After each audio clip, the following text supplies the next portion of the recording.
ഈ ചാക്കിൻ്റെ അകത്തിട്ടിരിക്കുന്ന കുടംപുളി കണ്ടോ? ഇത് നന്നായിട്ട് എനിക്ക് എൻ്റെ ഉപയോഗത്തിന് വേണ്ടി ഞാൻ നന്നായിട്ട് വൃത്തിയായി വാഷ് ചെയ്തിട്ടിരിക്കുക. അതായത് പുക കൊള്ളിച്ച് വീട് മുഴുവൻ കറപ്പിച്ച് അങ്ങനെ പുളി ഉണക്കിയെടുക്കുന്ന രീതിയുണ്ട്. അതല്ലാതെ വേറൊരു രീതിയിൽ ഉള്ള ഒരു പുളി ഉണക്കുന്ന രീതിയാണ് ഞാൻ മുമ്പേ വർഷങ്ങളായിട്ട് ഉപയോഗിക്കുന്നുണ്ട്. അത് നല്ലതാണ് കറിയിൽ. അതിനുവേണ്ടി പ്രത്യേകം ഇത് കണ്ട് ഒടുക്കി വെച്ചിരിക്കുന്നുണ്ട്. ഇതെല്ലാം നന്നായിട്ട് ഈ കൂടിൻ്റെ അകത്ത് കിടക്കുന്നതും ഞാൻ മാറ്റി അതുകൂടി വാരി ഈ കൂടിൻ്റെ അകത്ത് ഇടും. അപ്പോൾ അത് നന്നായിട്ട് ഞാൻ വാഷ് ചെയ്ത് ഒക്കെ എടുത്ത് വെച്ചിരിക്കുന്നതാണ്. അത് നന്നായിട്ട് അട്ട് പോയി കഴിയുമ്പം ഞെരടി നന്നായിട്ട് കഷ്ണങ്ങളൊന്നും ഇല്ലാതെ നല്ലവണ്ണം ഞെരടിയെടുക്കും. കൈ കൊണ്ടോ അല്ലെങ്കിൽ മിക്സി ഉണ്ടോ എന്തെങ്കിലും വെച്ചുണ്ടെങ്കിൽ അങ്ങനെ ചെയ്യാം. അങ്ങനെ ഞാൻ ചെയ്യാൻ വേണ്ടിയാണ് ഇത് വെച്ചിരിക്കുന്നത്. ഞാൻ പറഞ്ഞതുപോലെ തന്നെ ഈ മുഴുവനായിട്ടിരിക്കുന്ന കുടംപുളി കണ്ടല്ലോ പാത്രത്തിൽ, അത് ഈ രൂപത്തിലായിരിക്കുന്നു. ഇത് ഈ രൂപത്തിൽ കണ്ടോ? ഇത് നന്നായിട്ട് പേസ്റ്റ് പോലെ അളിഞ്ഞ് നല്ലവണ്ണം കുഴഞ്ഞിരിക്കുകയാണ്. ഇത് കണ്ടോ? ഇതിൻ്റെ അകത്ത് ഈ കുപ്പിക്കകത്തെ കണ്ടോ? നല്ലവണ്ണം പേസ്റ്റ് പോലെ ഞാൻ വെട്ടം കിട്ടാൻ വേണ്ടി വെളിയിലായിട്ടാണ് ചെയ്യുന്നത്. കണ്ടോ? കുപ്പിക്കകത്തോട്ട് ഇത് പേസ്റ്റ് രൂപത്തിലാണ്. ഇത് നമ്മൾ കൈ കൊണ്ട് തൊടാൻ പാടില്ല. എന്നാലും ഇത് കണ്ടോ? തീരെ കണ്ടോ? സോഫ്റ്റാണ്. ഇതെടുത്ത് എന്ത് ചെയ്യണമെന്നറിയാമോ? ഇത് ഈ രൂപത്തിലാവും.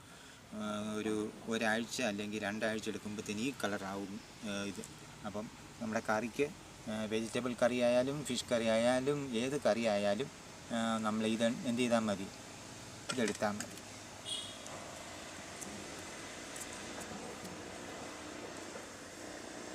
അതെടുത്താൽ മതി. പിന്നെ അപ്പോൾ ഈ ഇരിക്കുന്ന ഉപ്പ് നമ്മൾ അതിൻ്റെ അകത്തോട്ട് അങ്ങ് ഇടുകയാണ്. ഇത് കണ്ടോ? ഇതിലോട്ടങ്ങ് നന്നായിട്ട് ഉപ്പ് ചേർക്കണം. 1 കിലോ ഉപ്പ് മുഴുവനായിട്ട് അതിൻ്റെ അകത്ത് ഇടണം. ഇതിങ്ങനെ ഉപ്പങ്ങനെ നന്നായിട്ടങ്ങ് ഇതെല്ലാം ഇതിൻ്റെ അകത്ത് നിറച്ചങ്ങിടണം. കണ്ടോ? ഉപ്പ് എത്ര ചേർക്കുന്നു അത്ര കണ്ട് നമുക്ക് കൂടും. അപ്പോൾ കുറച്ച് വേണമെന്നുണ്ടെങ്കിൽ നമുക്ക് ഉപ്പിന് ഇത് കുറയ്ക്കാം. പക്ഷേ കുടംപുളിയൊക്കെ പ്രിസർവ് ചെയ്യുന്നത് ഇങ്ങനെയാണ് ഒരു മെത്തേഡ്. എന്നാലും ഞാൻ വർഷങ്ങളായിട്ട് ഞാൻ ഇതാണ് മീൻ ആണെങ്കിലും എടുക്കുന്നത്. മറ്റ് പച്ചക്കറി ആണെങ്കിലും എന്തിനാണെങ്കിലും ചേർക്കുന്നതിൻ്റെ അതെല്ലാം ഇങ്ങനെയാണ് ചെയ്യുന്നത്. ഇത് ഒരാഴ്ച കൊണ്ട് ഇതാവും. ഇത് കണ്ടാണ് ഇതിനകത്തോട്ട് ഞങ്ങൾ ആവശ്യത്തിന് ഉപ്പ് കല്ലുപ്പിടുകയാണ്. പുളി കുറവാണെന്നുണ്ടെങ്കിൽ എന്ത് ചെയ്യും? കണ്ടോ? കുറവാണെങ്കിൽ അത് ഞാൻ വീണ്ടും കുറച്ചുകൂടെ ചേർക്കും.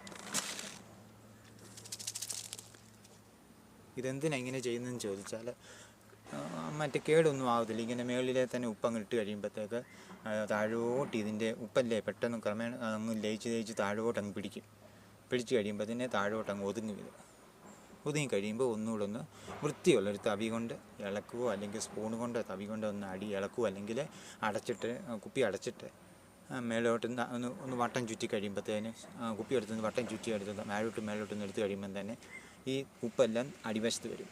അപ്പോൾ ബാക്കി വല്ലതും ഉണ്ടെങ്കിൽ അത് പിന്നെ എടുത്തു കഴിഞ്ഞാൽ കേട് കൂടാതിരുന്നോളൂ. ഇതുപോലൊരു പാത്രത്തിൽ കഴുകിക്കിടക്കുന്ന ഇത്രയും മാത്രം നമ്മൾ എടുക്കുന്നത്. അപ്പോൾ കുടംപുളി അഴുക്കായി പോയെന്നോ അല്ലെങ്കിൽ ഒന്നും ഒരു പരാതി ഇതുവരെ എനിക്ക് ഉണ്ടായിട്ടില്ല. പിന്നെ എനിക്കറിയില്ല. പിന്നെ ആവശ്യത്തിനുള്ള നമുക്ക് പുളി കിട്ടുന്നുണ്ട്. ഇതെടുത്ത് കറിയിൽ നിന്നെടുത്ത് മാറ്റേണ്ട ഒരവസ്ഥയൊന്നും വരികയില്ല. ഇത് നമ്മുടെ വയറ്റിൽ ചെന്നാലും നല്ല ദഹന സംബന്ധമായ കാര്യങ്ങൾക്കൊക്കെ നല്ലതാണ്. കുടംപുളിയാണ് ഈ സാധനമാണ്. ആദ്യം ഇത് അളിയിക്കാൻ വെക്കും. നല്ലോണം കഴുകി വൃത്തിയായിട്ട് അളിയിക്കാൻ വെക്കുന്നു. പിന്നെ അതിന് ശേഷം ഈ രൂപത്തിലാക്കി കുപ്പിക്കകത്താക്കി ഇങ്ങനെ കല്ലുപ്പെട്ട് വെക്കുന്നു. അപ്പോൾ എൻ്റെ വീഡിയോ ഇഷ്ടപ്പെട്ടെങ്കിൽ നിങ്ങൾ ലൈക്ക് ചെയ്യുക, സബ്സ്ക്രൈബ് ചെയ്യുക, ഷെയർ ചെയ്യുക. വളരെ കുറവാണ്, 8 സബ്സ്ക്രൈബേഴ്സേ ആകെ ഉള്ളൂ. താങ്ക് യു ഫോർ വാച്ചിങ് ബാമിൻ ചാനൽ.